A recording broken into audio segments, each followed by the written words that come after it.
Hello and welcome to the video. This is my first look and overview of this new radio. Well, it is new, but it might not look it.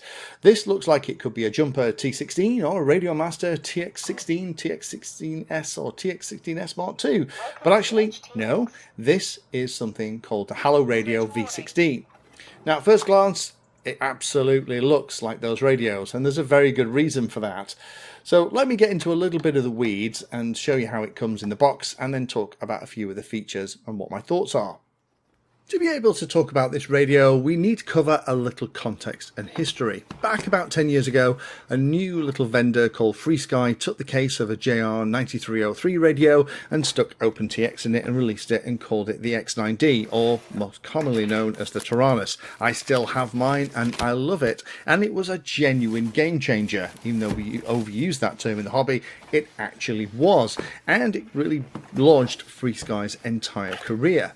And also OpenTX's as well. It kind of brought it into the mainstream. Now, I got mine about 10 years ago, and after initially struggling with OpenTX and figuring out how it worked, once I'd had it figured, it became an absolute obsession of mine.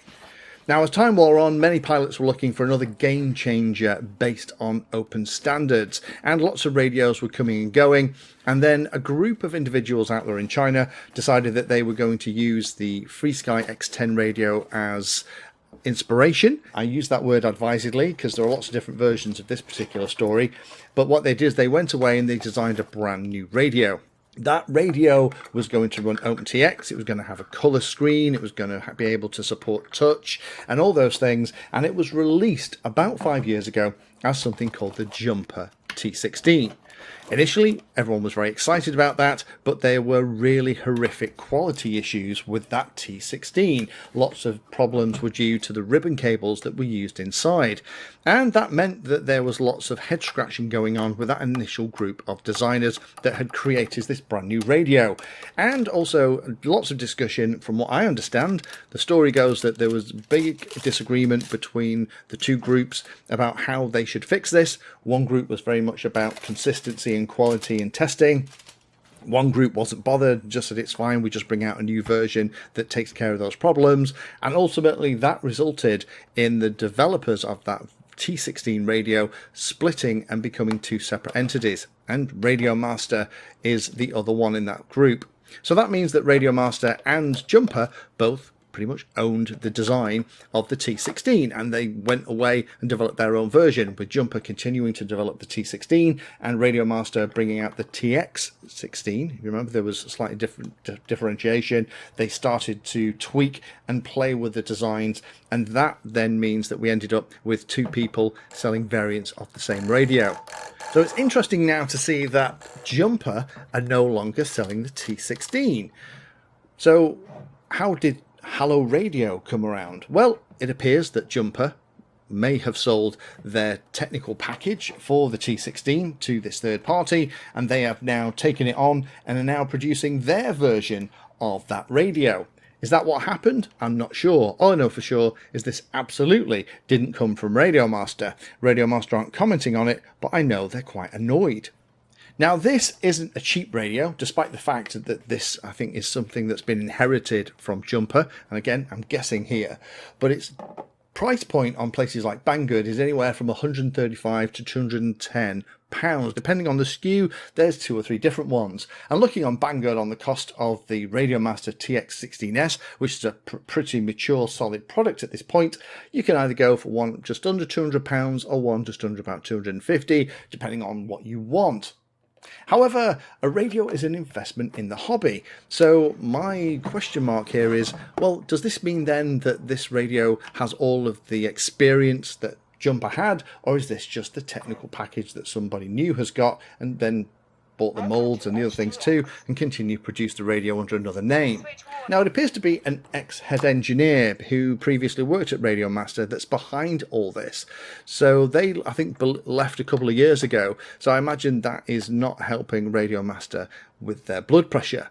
But this has an integrated 3-axis accelerometer and gyro, has basic Hall effect gimbals, adjustable from the rear, has AI voice recognition. Not sure if you're ever going to use something like that. I personally am never going to be talking to my radio in the field. Most of the words that come out my mouth if I'm flying are usually when something goes wrong and they're expletives.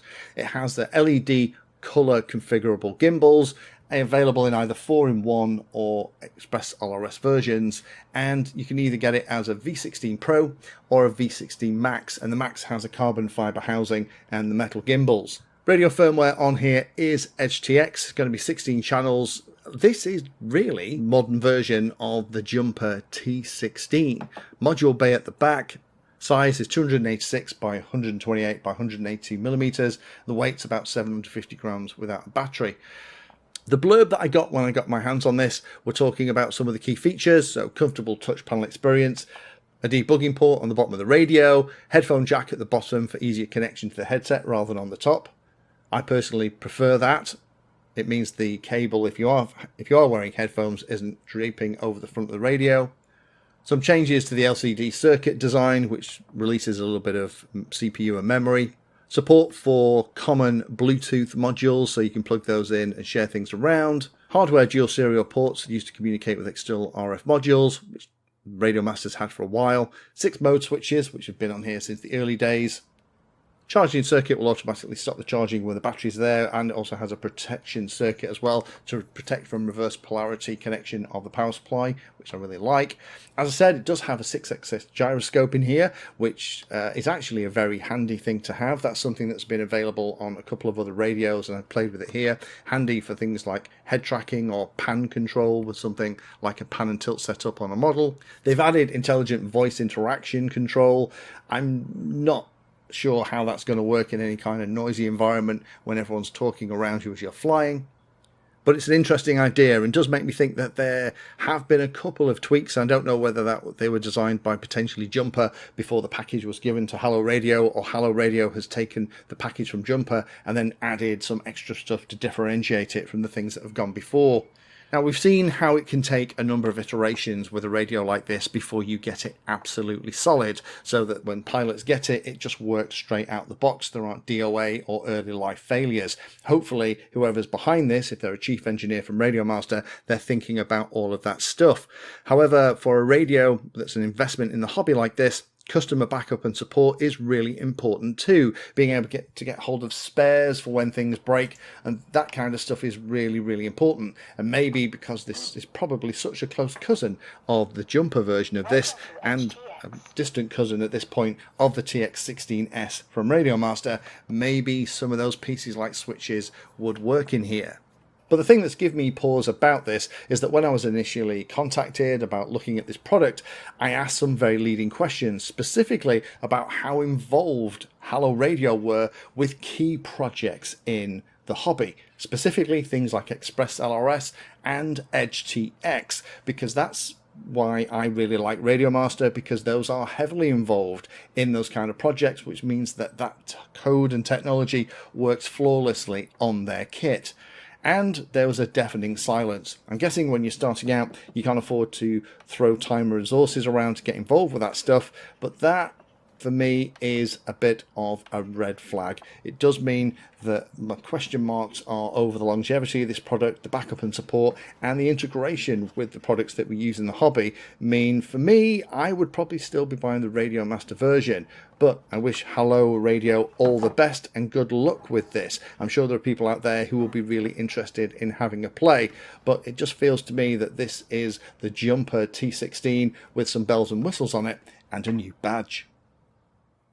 Thank you for watching my video. Check out the playlist, and adding Pedantry V16 to your search terms will help you find my content. If you haven't done so already, please hit the like and subscribe button. It helps a lot. You can support the time I spend here answering questions and helping others by using the links in the video description.